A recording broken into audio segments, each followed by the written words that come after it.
Good afternoon students. आज हम class 9th में लेसन नंबर 9 एनवायरमेंटल मैनेजमेंट ये लेसन ले रहे हैं। इस लेसन में हमको टॉपिक पढ़ना है weather and climate, then meteorology, इसके बाद है solid waste management and then disaster management, climate, weather या सॉलिड वेस्ट मैनेजमेंट, इसके बारे में हम 7th क्लास से हम लोग साइंस में डिजास्टर मैनेजमेंट हमको आता है कि डिजास्टर मैनेजमेंट कैसे करते हैं। अभी हाल में ही महाराष्ट्र के पश्चिम महाराष्ट्र में रत्नागिरी सिंधुदुर्ग जिले में जो डिजास्टर हुआ है, इतना हैवी रेनफॉल हुआ है जिसको ढकफुटी मराठी में बोलते हैं, ढकफुटी हुई लैंड स्लाइडिंग। तो कई सारे लोगों को वहां पे जीवित हानि हुई है, वित्त हानि हुई है। तो इसका डिजास्टर मैनेजमेंट कैसे करने का, और उसके चलते पूरे महाराष्ट्र पर हर जिले में डिजास्टर मैनेजमेंट टीम होती है। तो हमको यहाँ पढ़ना है एनवायरमेंटल मैनेजमेंट। पूरा तुम्हारा लेसन ये जो है ये थ्योरेटिकल है, तो बुक को अपने को देख के ही बोलना पड़ेगा। एक क्वेश्चन आता है, how atmosphere affect our daily life. हमारे डेली लाइफ में, रोजमर्रा के जीवन में एटमॉस्फेयर किस प्रकार से अफेक्ट करता है। जैसे कि अभी रेनी सीजन है, फोरकास्ट हमको मालूम रहता है कि इतने दिन पानी आने वाला है, 1, 2, 3, 4 तारीख को पानी, 5 को पानी नहीं है।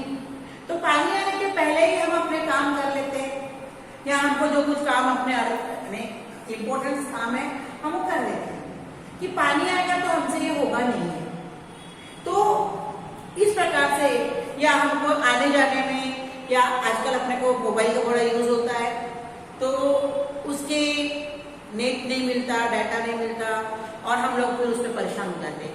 तो ये जो एटमॉस्फेयर है हमें बहुत ज्यादा अफेक्ट करता है, हमें डेली लाइफ में, रूटीन लाइफ में अफेक्ट होता है। अब न्यूज में आता है फोरकास्ट, वेदर रिपोर्ट। हमारे लोकल में भी, लोकल न्यूज में भी आता है वेदर रिपोर्ट। तो बताता है कि क्या होने वाला है, क्या नहीं होने वाला है, कहाँ बरसात होने वाली, कहाँ ज्यादा रेनफॉल है, कहाँ कम होने वाला है। इस प्रकार से आपको वेदर रिपोर्ट आती है, डेली आती है न्यूज बुलेटिन में। तो हमको आज पढ़ना है weather and climate. What is weather and what is climate.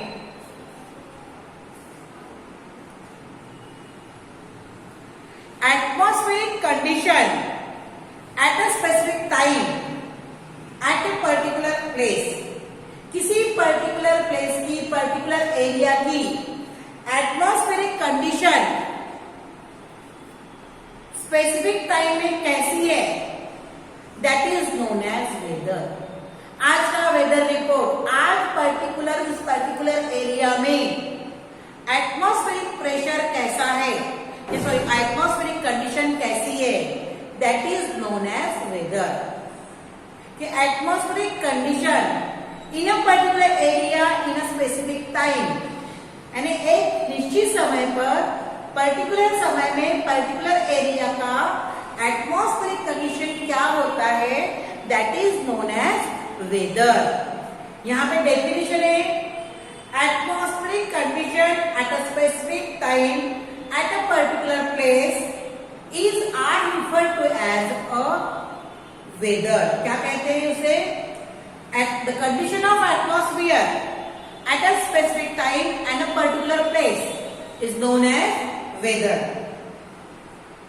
अब एटमॉस्फेरिक कंडीशन क्या डिपेंड करती है, वैरायटी ऑफ फैक्टर्स है। कुछ फिजिकल फैक्टर होते हैं, जैसे हमने कहा था एटमॉस्फेयर कैसे बनता है, फिजिकल फैक्टर और केमिकल फैक्टर, है ना।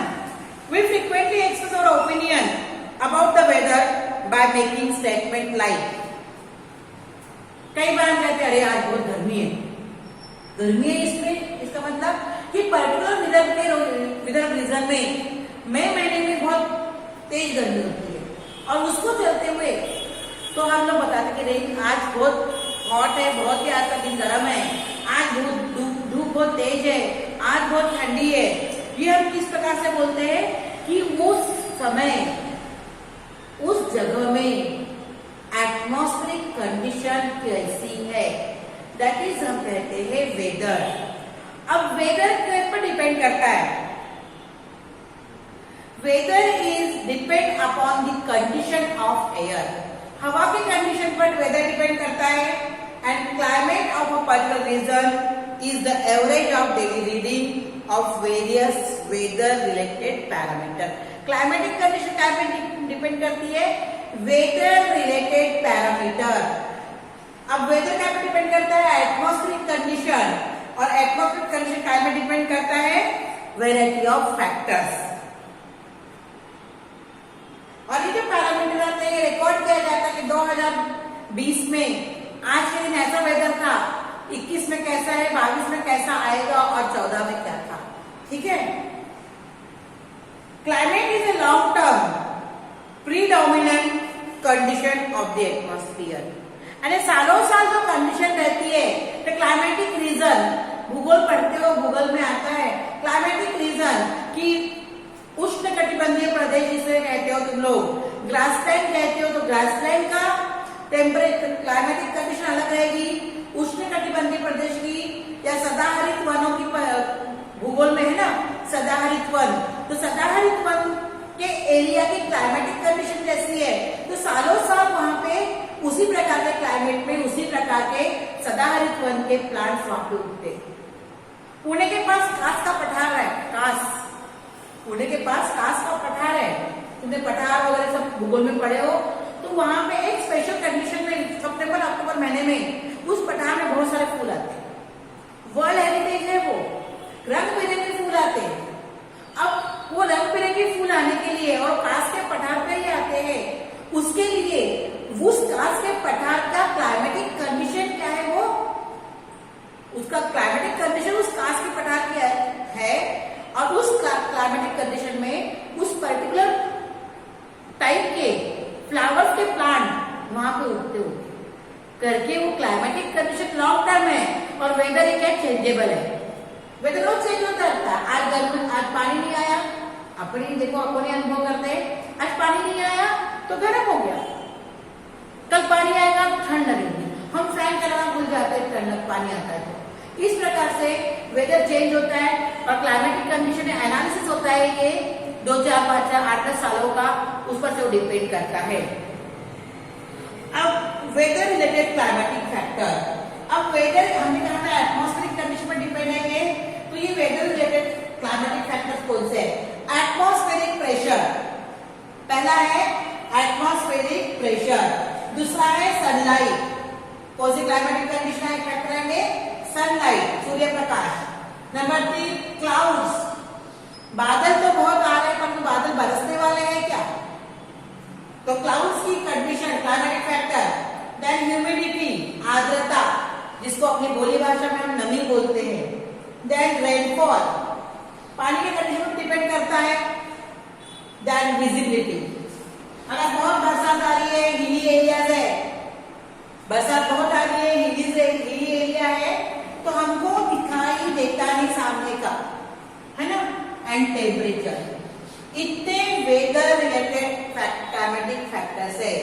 तो क्लाइमेटिक फैक्टर जैसे टेम्परेचर कम ज्यादा हो गया तो गर्मी लगेगी, टेम्परेचर कम हो गया तो ठंड लगेगी। तो आज का वेदर क्या कहलाएगा कि आज का टेम्परेचर कितना है, 35 ऊपर आएगा, ठंड लगेगी तो 23-25 आ जाएगा।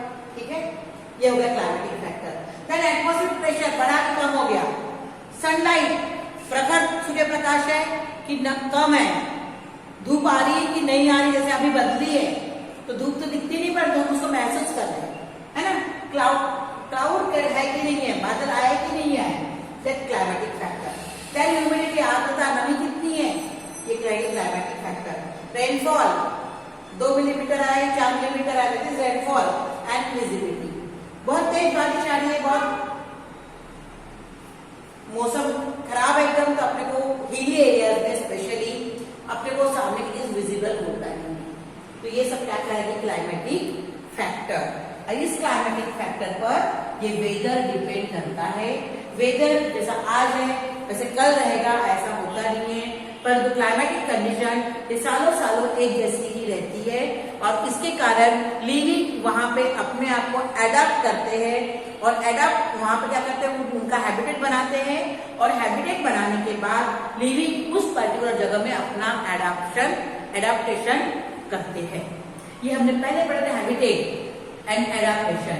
हैबिटेट यानी the living place of the living, सजीवों का रहने का स्थान, that is habitat. And different types of living according to their habitat, they make a particular adaptation और उस पर्टिकुलर एडाप्टेशन में वे क्या करते हैं, सर्वाइव करते हैं, जीवित रहते हैं, दैट इज एडाप्टेशन। अब उस पर्टिकुलर क्लाइमेटिक कंडीशन में उनको सर्वाइव करना है तो ये क्लाइमेटिक फैक्टर किसको अफेक्ट करेंगे, वेदर को, और उसके अनुसार वहां की क्लाइमेटिक कंडीशन होगी और वहां वो लिविंग क्या करेंगे, सर्वाइव करेंगे। चेंज इन वेदर, अब चेंज इन वेदर क्या है, मैं बुक में पढ़ रही हूं, आप लोग देख लीजिए page number 96। Climate does not change continuously, climate change नहीं होता, कंटिन्यूअस क्लाइमेट चेंज नहीं होगा। Climate is that which remain constant in a region for a long duration, यानी एक पर्टिकुलर हमने क्या कहा कि atmospheric condition of a particular area for a specific time is known as weather. आज का वेदर, कल का weather change, but climate can not be change. Long duration में एज इट इज क्लाइमेट रहता है। Thus we see that weather is related to specific location and specific time, whereas climate is related to longer duration and larger area. Climatic condition larger area, जैसे हमारे भंडारा गोंदिया जिले में क्या होता है, धान की खेती होती है ना। अब धान की खेती के लिए क्लाइमेटिक कंडीशन या पानी का साधन हमारे एरिया में बहुत है, तो धान का फसल सबसे अधिक हमारे जिले में होती है। हम पश्चिम महाराष्ट्र रहेंगे, वहां हमारे साथ धान नहीं बनेगा, है ना। तो क्लाइमेटिक कंडीशन लॉन्ग ड्यूरेशन में चलने वाली कंडीशन है, परंतु वेदर ये क्या है, ये स्पेसिफिक एरिया में स्पेसिफिक टाइम के लिए होने वाला घटक है, ठीक है। और एक पर्टिकुलर एरिया के लिए वेदर होता है, जैसे हमारे स्कूल विठल नगर में है, बाजार में है ना।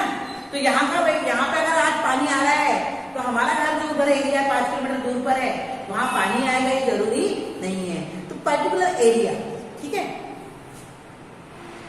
Change in the weather may occur for short period of time, whereas change in the climate takes place slowly over a much long duration. And change in weather short period में होता है, अभी बरसात आ गई, अभी धूप आ गई, change in weather। पर तो क्लाइमेट ऐसा नहीं होता, वो लॉन्ग ड्यूरेशन के लिए होता है। Climate plays a very important role in our day to day life. It influence our basic needs, हमारे बेसिक नीड्स क्या है, फूड, शेल्टर एंड क्लोथिंग, है ना, as well as our occupation, हमारा व्यवसाय। अब क्लाइमेटिक कंडीशन किस प्रकार से हमको इफेक्ट करती है,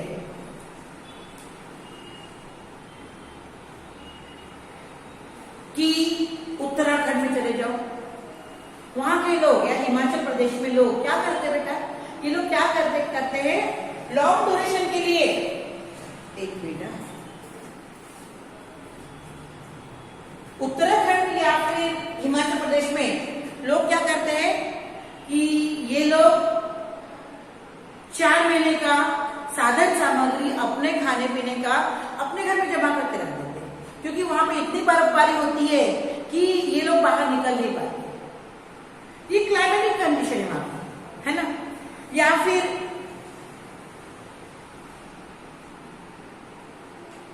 तो इस प्रकार से हमारे डेली टू डे लाइफ में ये अफेक्ट करता है।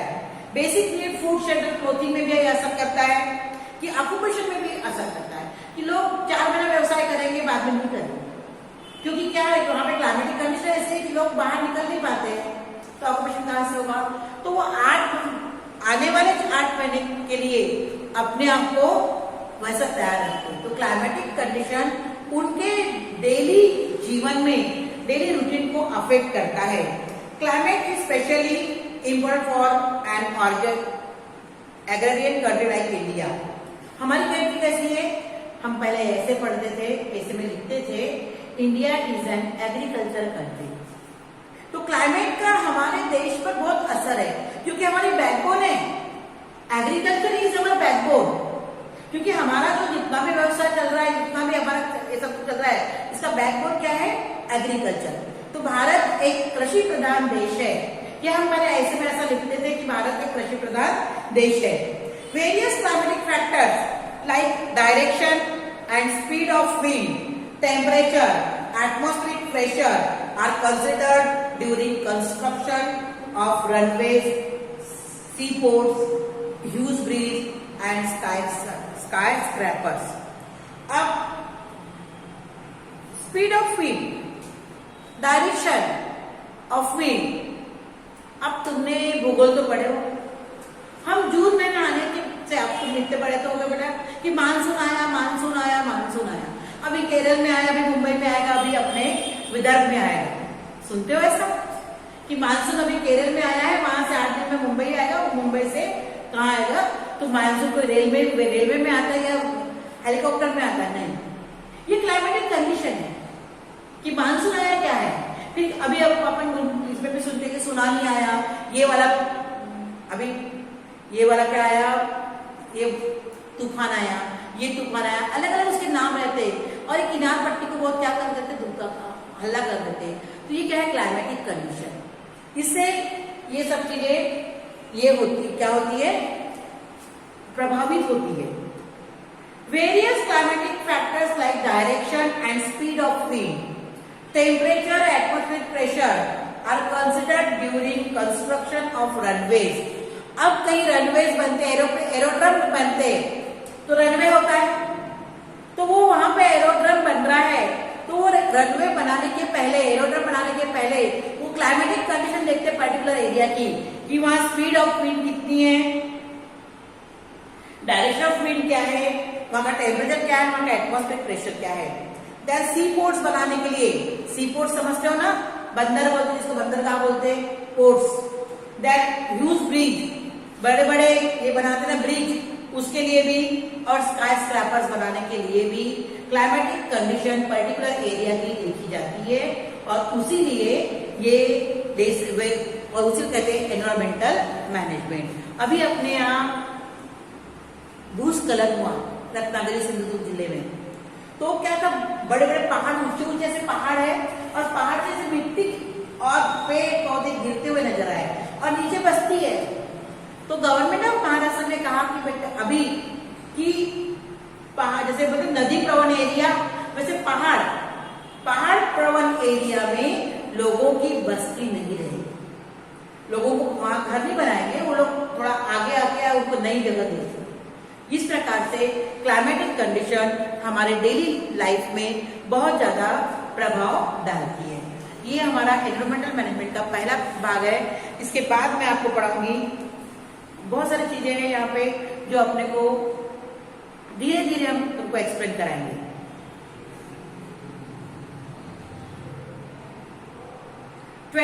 मार्च is observe as a world metrological day. अब हमको क्या डिस्कस करना है, यहाँ पे अपने यहाँ पे कुछ दिया हुआ है। Human progress is related to a conducive climatic and geography. Progress climatic condition पर और जियोग्राफी पर डिपेंड है। Human being are design in a time schedule for their lives based upon centuries of climatic experience. Scientists find it necessary to study climate in the view of its effect on agriculture production.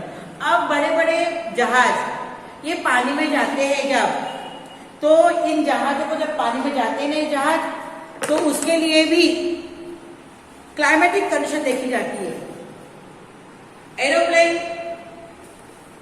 भी जब जाते हैं तो अगर due to climatic condition, bad climatic condition weather के कारण वो उतार लिए जाते हैं। क्यों? क्योंकि इससे प्रॉब्लम क्रिएट हो सकता है। तो कल हम पढ़ेंगे कि क्लाइमेट में, और मेट्रोलॉजी पढ़ेंगे। कल हम क्या पढ़ेंगे? मेट्रोलॉजी। ठीक है।